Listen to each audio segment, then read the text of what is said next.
आता वृषालीला कोणता भावजी देणार होतो मी? राधा मातेचे अश्रू कोणत्या सांत्वनाच्या वस्त्रानं टिपणार होतो मी?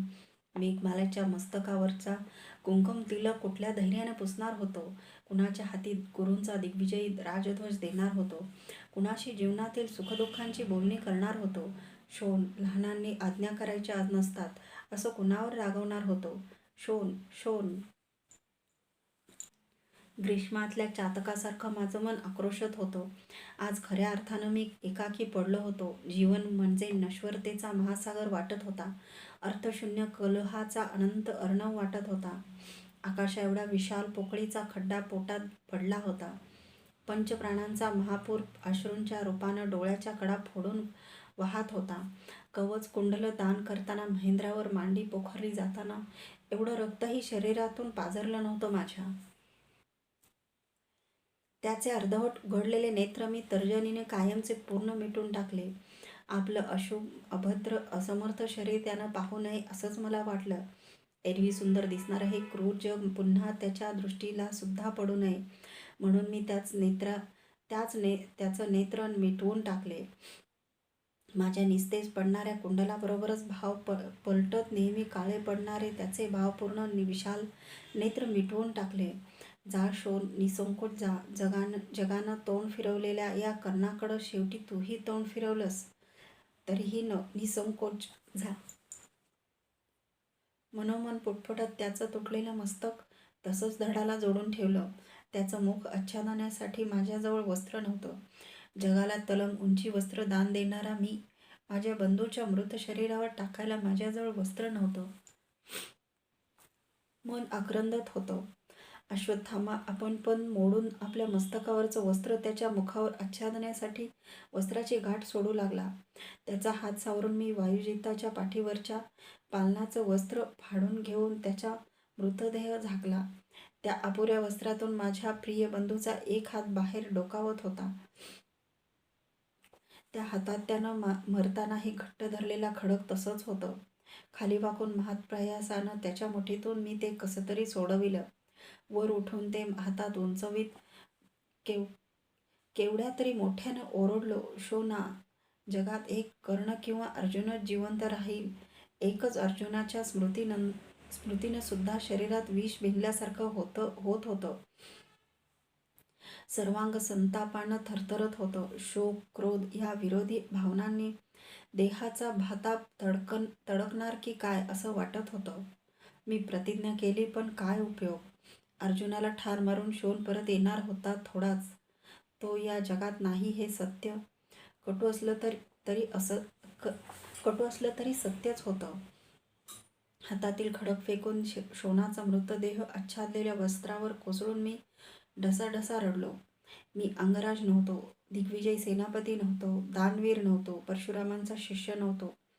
इतकंच काय पण मी कर्णही नव्हतो. आपल्या प्रिय बंधूच्या क्रूर वधानं विव्हल झालेला, तळमळणारा, क्रुंदणारा मी एक बंधू होतो. केवळ माणूस होतो, एक माणूस.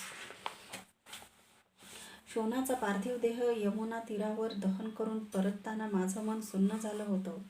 जिव्हाळ्याचे तेवढे सांगाती जीवनाच्या यात्रेत मध्येच असे का सोडून जातात? काय आहे जीवन म्हणजे? केवळ दोन घटकाचा खेळ. काहीच समजत नव्हतं, सुचत नव्हतं. शोनाच्या मृत्यूनं नैराश्याचं जाळं विणलेलं मन घेऊनच हस्तिनापुरात परतलो. त्याच्या आत गाठीसारखा एकच भाव दृढ होता, अर्जुनाचा प्रतिशोध. माझ्या सख्या बंधूचा वध करणाऱ्या पक्क्या शत्रूचा वध. घडल्या घटनेची वार्ता कुणीतरी पूर्वीच राजवाड्यावर पोहोचवली होती. राधामाता, वृषाली आणि मेघमाला यांचा विलाप असह्य झाला. माझा शत्रुतप कुठं आहे म्हणणाऱ्या राधामातेला द्यायला माझजवळ उत्तर नव्हतं. भाऊजी, माझं सर्वस्व कुठं आहे हो असं विचारणाऱ्या मेघमालेचं सांत्वन करायला शब्द नव्हते. भाऊजी भाऊजी म्हणून छाती पिटणाऱ्या वृषालीकडं तर पाहावत नव्हतं. 15 दिवस गेले तरी शोन आपल्याला नाही हे कोणालाच सत्य वाटत नव्हतं. कार्तिकाच्या थंडीनं राजवाड्याचे पाषाण गोठले होते. शोनाच्या मृत्यूनं आम्हा सर्वांची मनं गोठली होती, पण हे कुठंतरी थांबायला पाहिजे होतं. कुणाच्याही उष्ण अश्रूंनी विरघळायला मृत्यूचं मन काही हिमाचं नसतं, ते कठीण पाषाणाचं असतं. दुःखाचा जेवढा विचार करावा तेवढं ते अधिकच वाढत जात असतं. विस्मृती हा एकमेवच उपाय त्यावर परिणामकारक ठरतो. विस्मृती ही निसर्गानं मानवाला दिलेली सर्वात श्रेष्ठ देणगी आहे. ती नसेल तर विविध स्मृतींच्या ससेमिऱ्यांना माणूस वेडा होऊन जाईल. मनाचं संयमन करून मी स्वतःला सावरलं. मला जगायचं होतं. शोनाच्या कंठनालाचा छेद घेणाऱ्या अर्जुनाच्या गळ्यात धनुष्य अडकवायचा होता. सगळं जीवन भावनांची उलथापालथ पाहण्यात अनुभवण्यात गेलं होतं. आता एकच भाव उरला होता, प्रतिशोधाचा, अर्जुन वधाचा. त्यासाठी पडेल ते मोल द्यायची तयारी मी मनोमन केली होती. मिळेल तेथून शोधून काढून मी अर्जुनाला ठेचणार होतो. त्यासाठी सैन्य सुसज्ज ठेव, असं सांगावं म्हणून मी दुर्योधनाच्या कक्षात आलो. युवराज, मी सांगेन तेव्हा मला सैन्य पाहिजे, कशासाठी ते विचारू नकोस. अंगराज, माझं सैन्य काय पराक्रम करू शकतंय हे मीच काय सारे आरेवर जाणतो. तरीही मी चिंताग्रस्त आहे. तो भुवया आक्रसत म्हणाला. का, कसली चिंता? आजच द्रुपद राजाकडून सचिव येऊन गेला. पांडवांना अर्ध राज्य देऊन समेट करा असा प्रस्ताव घेऊन तो आला होता. मला त्याची कल्पना मान्य करावीशी वाटते. नाही, समेट नाही, संधी नाही. तुला शक्य नसेल तर मी एकटा आता पांडवांशी लढेन, पण शरणागती नाही. मला त्याचा चंचलपणा काहीच कळेना. विराट नगरातल्या पराभवामुळं तो भेदारला असावा. नाही कर्ण, पांडवाकडून संधीचा प्रस्ताव घेऊन पुन्हा श्रीकृष्ण येणार आहे. विराट नगरातून बाहेर पडून पांडव उपप्लाव्य नगराला येऊन राहिले आहेत. श्रीकृष्णही उपप्लाव्य नगराला आला आहे. पांडवांचं सामर्थ्य वाढत आहे. युवराज, जीवनभर मी तुझं ऐकत आलो, आता यापुढं माझं ऐक. पांडवांशी सरळ सरळ युद्ध करायला मी केव्हाही तयार आहे. त्यांना युद्धाचं आव्हान दे.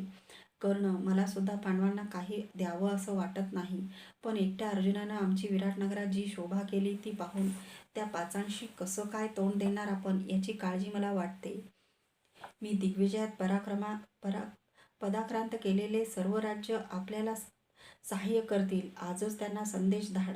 5 काय 50 पांडवही आपल्यापुढं टिकाव धरू शकणार नाहीत. अर्थात ते जर नीतीने लढले तर.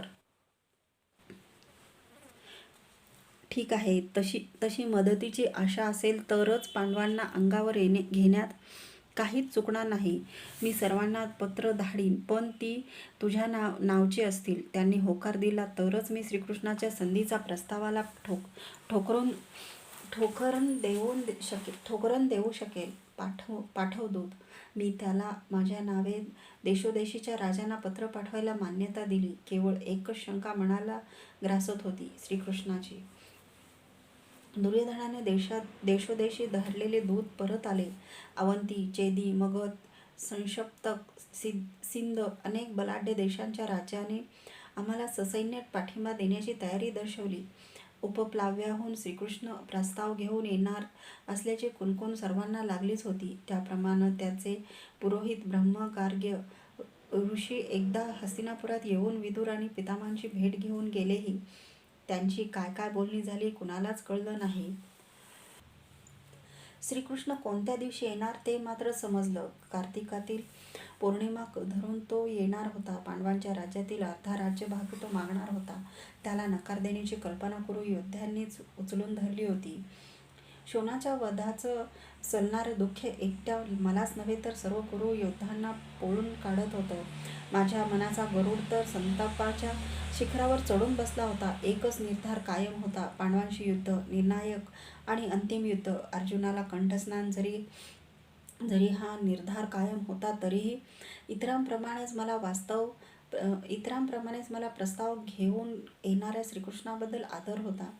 कार्तिकी पौर्णिमेचा दिवस धुक्याचं पटल फाडीत उजाडला. जे नगरजन श्रीकृष्ण प्रेमी होते त्यांनी आपल्या निवासांसमोर अशोक आणि आम्रवृक्षाच्या पर्णशाखांच्या वेशी उभारल्या होत्या. अंगण सुगंधी जलानं सिंचून समारजून त्यावर ठिकठिकाणी सुदर्शनाच्या आकाराच्या नानाविध मोरपंखाच्या रांगोळ्या चितारल्या होत्या.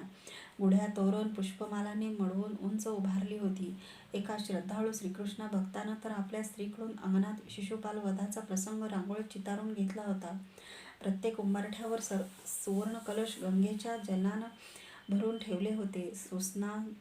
सुस्नात सुहासिनी निरांजन उजळण्यात गढून गेल्या होत्या. महामंत्री विदुरांनी कुरूंचा खास राजध्वज कळसावर चढविला. आज हस्तिनापुरांना फार दिवसांनी श्रीकृष्णाचं दर्शन घडणार होतं. पांडवांकडून संधीचा प्रस्ताव घेऊन येत होता तरी मला श्रीकृष्णाविषयी अनादर मुळीच वाटत नव्हता. माझं वैर पांडवांशी होतं. त्यांनी केलेल्या माझ्या घोर उपेक्षेशी होतं. माझा एक पुत्र आणि प्रिय बंधू वधणाऱ्या निर्दयी अर्जुनाशी होतं. एका सूतपुत्राचं एका क्षत्रियाशी होतं. ते श्रीकृष्णाशी नव्हतं. प्रत्येक वस्तूत मला शोण आणि सुदामा दिसत होते. म्हणूनच अर्जुनाचं नावही ऐकवत नव्हतं. उपप्लाव्याहून निघून त्यानं गंगेकाठच्या वक्रस्थल उपनगरात येऊन तळ टाकला. नगरजनांनी तिथपर्यंतचा मार्ग सजवून घेतला. सूर्योदयाची सर्वस्पर्शी कोवळी किरणं हस्तिनापुराला बिलगली आणि सीमेवरील अगणित वाद्यांचा गजर नगरातल्या राजवाड्यावरही स्पष्ट ऐकू येऊ लागला. श्रीकृष्ण सीमेवर आल्याचा तो सरळ संकेत होता. अश्वत्थाम्याला समवेत घेऊन मी त्याला सामोरं जाण्यासाठी सीमेपर्यंत गेलो. वृक्षस्थल सोडून तो आता हस्तिनापुरात प्रवेशत होता. 4 पांढऱ्या शुभ्र घोड्यांच्या सुवर्णमंडित गरुडध्वज रथात बसलेल्या 4 माणसं होती. युयुधान, ब्रह्म, गार्ग्य, श्रीकृष्ण आणि सारथी दारुक. श्रीकृष्णाचं नीलवर्णी सर्वांग त्याच तेजानं झळाळत होतं, जसं ते इंद्रप्रस्थात मी कितीतरी वर्षापूर्वी पाहिलं होतं.